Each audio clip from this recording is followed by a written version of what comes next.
Assalamualaikum warahmatullahi wabarakatuh. Halo teman-teman, balik lagi. Kali ini aku mau membahas mengenai uji validitas dan uji reliabilitas. Sebelum masuk, mari aku jelaskan terlebih dahulu uji validitas itu apa. Nah, uji validitas kegunaannya itu digunakan untuk mengukur sah atau valid tidaknya suatu kuesioner. Hasil penelitian dianggap valid apabila terdapat kesamaan antara data yang terkumpul dengan data yang sesungguhnya terjadi pada objek yang diteliti. Nah, untuk dasar pengambilan keputusan, yang pertama, jika nilai R hitung lebih besar dari R tabel, maka variabel dinyatakan valid. Begitupun sebaliknya, jika nilai R hitung lebih kecil dari R tabel, maka variabel pertanyaan tidak valid. Selanjutnya, uji reliabilitas yang digunakan untuk mengukur konsistensi variabel penelitian. Suatu variabel penelitian dikatakan reliable atau handal jika jawaban responden terhadap pertanyaan konsisten atau stabil dari waktu ke waktu. Instrumen kuesioner dinyatakan reliable atau handal apabila nilai Cronbach's alfanya itu lebih besar dari 0,6. Nah, untuk dasar pengambilan keputusannya sendiri, yang pertama, jika nilai Cronbach's alfanya lebih besar dari 0,6, maka instrumen kuesioner handal atau reliable. Nah, begitupun sebaliknya, jika nilai Cronbach's alfanya kurang dari 0,6, maka instrumen kuesioner tidak handal. Nah, untuk lebih jelasnya, mari kita langsung masuk ke contohnya. Yang pertama, ini datanya sudah aku siapkan di Excel, yaitu hasil tabulasi data untuk variabel prestasi kerja. Nah, itu ada nomor responden, nomor butir pertanyaannya ada 10 pertanyaan, lalu jumlah dari butir pertanyaan. Lalu kita buka SPSS dan kita pilih variabel view untuk menulis butir pertanyaan. Di sini aku tulis P1 sampai P10 sesuai dengan jumlah butir pertanyaannya. Lalu yang terakhir aku akan menulis total.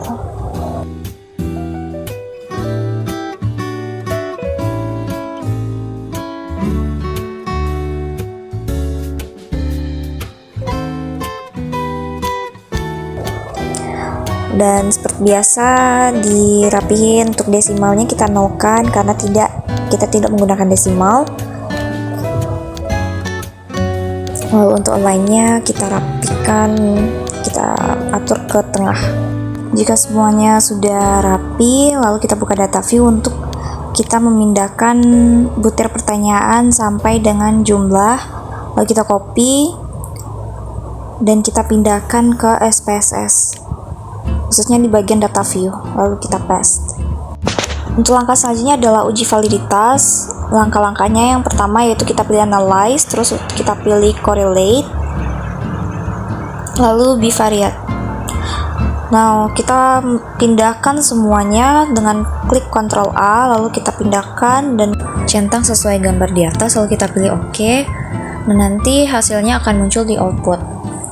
Nah, untuk kita melihat data ini valid atau tidak, kita membutuhkan yang namanya data R.